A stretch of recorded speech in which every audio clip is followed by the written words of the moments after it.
Students, इस video में हम हिस्ट्री का chapter 8 devotional path to divine को आगे डिस्कस करने वाले हैं। अभी तक हमने चैप्टर में Nayanars, Alvars, saints of Maharashtra, Sufism को डिस्कस किया। नेक्स्ट टॉपिक है new religious development in north India. North India में जो नए नए रिलीजियस डेवलपमेंट हो रहे थे उसको हम इस टॉपिक के थ्रू डिस्कस करेंगे। So let's start. The period after the 13th century saw a new wave of Bhakti movement in North India. 13th century का एक टाइम पीरियड ऐसा टाइम पीरियड था जब नॉर्थ इंडिया में नए नए भक्ति मूवमेंट की एक वेव चल रही थी, उसको देखा गया। This was an age when Islam, Brahmanical, Hinduism, Sufism, various strands of bhakti and the Nathpanthis, Siddhas and yogi influence one another. ये एक ऐसा टाइम पीरियड था जब इस्लाम, फिर ब्राह्मणिकल, हिंदुइज्म और नाथपंथीज, सूफी ठीक एक दूसरे के आइडिया से प्रभावित हो रहे थे। Such people specially craft person, peasants, traders and labourers thronged to listen to these new saints and spread their ideas। ये कुछ लोग थे जिसमें क्राफ्ट पर्सन, पीसेंट, हर्डर, ट्रेडर्स आते थे जो एक दूसरे का आइडिया को डिस्कस करते थे, एक दूसरे के आइडिया को स्प्रेड कर रहे थे। ठीक, some of them like Kabir and Baba Guru Nanak rejected all orthodox religion. इनमें से ही कुछ लोग थे जिसमें आते हैं कबीर जी और गुरु नानक देव। इन्होंने जितने भी ऑर्थोडॉक्स रिचुअल्स थे इन सबको रिजेक्ट किया। यहाँ पे एक ग्रुप है चैतन्य देव का। Chaitanya Dev a 16th century bhakti saint from Bengal preached selfless devotion to Krishna Radha। In this picture you see a group of his followers engaged in scattered dancing and singing।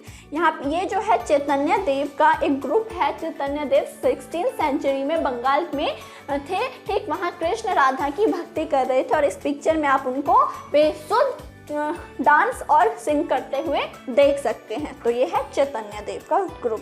Next, others like Tulsidas and Surdas accepted existing belief and practice but wanted to make this accessible to all. एक group of people बात की जिसमें कबीर और गुरु नानक देव हैं जिन्होंने जितने भी Orthodox rituals हैं उन सभी को रिजेक्ट किया। तो दूसरे पीपल्स हैं जिसमें तुलसीदास, सूरदास, इन्होंने इस भक्ति मूवमेंट को एक्सेप्ट किया और सभी लोगों में आइडियाज को स्प्रेड करना चाहते थे। ये मैप है जिसमें बताया गया है कि क्या कौन से एरिया में कौन सा भक्ति रिलीजियस मूवमेंट जो है वो शो हो रहा था।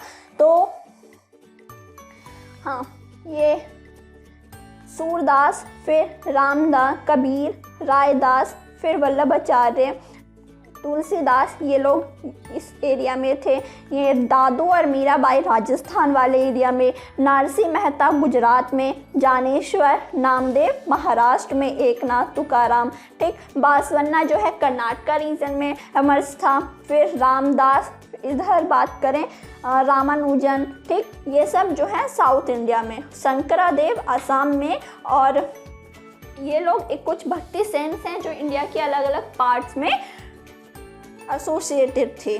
नेक्स्ट, जैसे कि हमने बात की, जो कुछ लोग हैं जो कि भक्ति मूवमेंट के आइडिया को दूसरे लोगों तक स्प्रेड करना चाहते थे, उसमें है फर्स्ट नंबर पे Tulsidas. Tulsidas conceived of God in the form of Rama.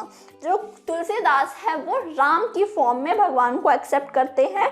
Tulsidas composition the Ramcharitmanas written in Awadhi. Tulsidas ने एक बुक लिखी रामचरितमानस। इन्होंने बहुत सारी बुक लिखी है, ठीक, गीतावली, कवितावली, ठीक, तो जिसमें से रामचरितमानस जो है वो सबसे एक है, टॉप में है, ठीक, अवधी लैंग्वेज में है। अवधी लैंग्वेज जो कि उत्तर प्रदेश के ईस्टर्न एरिया में बोली जाती है, is important both as an expression of his devotion and as a literary work. जो रामचरितमानस है वो उनका डिवोशन भी शो करती है, दूसरा एक बहुत इम्पॉर्टेंट लिटरेरी वर्क भी है ये तुलसीदास। नेक्स्ट है सूरदास।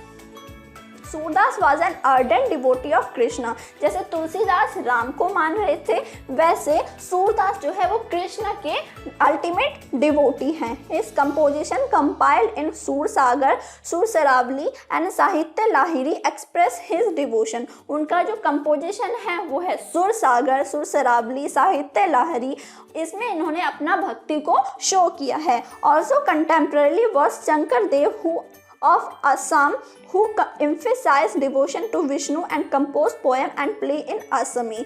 और सूरदास के कंटेम्प्रेरी थे शंकर देव असम में विष्णु भक्त थे और उन्होंने असमी लैंग्वेज में विष्णु के लिए बहुत सारे सॉन्ग्स भी डिवोट किए हैं, सॉन्ग्स को प्ले किया है, फिर इन पोएम्स को कंपोज किया है और असमी लैंग्वेज में उनको प्ले भी किया है। He began the practice of setting up Namghars of houses of recitation and prayers. इन्होंने एक नामघर जहाँ पे भगवान के प्रति रेसिटेशन की जा सके, प्रेयर की जा सके, प्रैक्टिस की जा सके, इस चीज़ को प्रैक्टिस किया। कहाँ? नाम घर में। ये किनका था? शंकर देव का। This tradition also includes saints like Dadu Dayal, Ravidas and Mirabai. इस ट्रेडिशन में कुछ लोग और इन्वॉल्व थे, जैसे दादू दयाल, फिर रविदास, मीराबाई। नेक्स्ट है मीराबाई। मीराबाई के बारे में जानते हैं। मीराबाई के बारे में सबने सुना होगा, एक राजपूत प्रिंसेस थी जिनकी रॉयल फैमिली में शादी की गई, लेकिन रॉयल फैमिली ऑफ मेवाड़ में 16th सेंचुरी में। तो मीराबाई रॉयल राजपूत प्रिंसेस थी, इनकी जो शादी है वो रॉयल फैमिली में होती है मारवाड़ में। ठीक। Mirabai became a disciple of Ravidas. Mirabai Ravidas की शिष्य बन जाती है। रविदास जो है अनटचेबल कम्युनिटी से बिलोंग करते हैं। A saint from a caste consider untouchable. Rajasthan में रविदास जिस कास्ट से बिलोंग करते हैं उसको अनटचेबल माना जाता था। She was devoted to Krishna and compose innumerable bhajan expressing her intense devotion. जो मीराबाई है, मीराबाई ने कृष्णा के लिए अपना अंतरिम भक्ति को बताया, उनके लिए अलग अलग भजन को भी गाया। ठीक। हर songs also openly challenge the norms of upper caste and became popular with the masses in Rajasthan and Gujarat. जो उनका सॉन्ग था उसमें वो अपर कास्ट को क्रिटिसाइज करती थी, और दूसरा इन्होंने राजस्थान और गुजरात की पॉपुलर लैंग्वेज में भजन को कंपोज किया। ठीक। Next, a unique feature of most of the saints is that their work were compose in regional language and could be संग। सबसे यूनिक फीचर क्या है? सभी सेंट्स का, ठीक, उनका क्या था कि वो सभी जो भी पोएम्स लिखते थे, जो भी लिटरेरी वर्क को कंपोज करते थे, वो सब कॉमन पीपल का लैंग्वेज में था, ताकि सभी लोग उस चीज़ को पढ़ सके, इन्फ्लुएंस हो सके। They became immensely popular and were handed down orally from generation to generation। वो orally बहुत पॉपुलर हुआ, ठीक, और जनरेशन टू जनरेशन स्प्रेड हुआ। Usually the poorest, most deprived communities and women transmitted these songs, often adding their own experiences। Thus the songs we have them today are as much as a creation of the saints of generation of people who sang them। They have become part of our living popular culture। तो ये लोग जितने भी religious cents हैं, इन्होंने common people की language में लिखा ताकि सभी लोग इस चीज़ को पढ़ सके और जनरेशन टू जनरेशन इन्फ्लुएंस कर सके, स्प्रेड कर सके।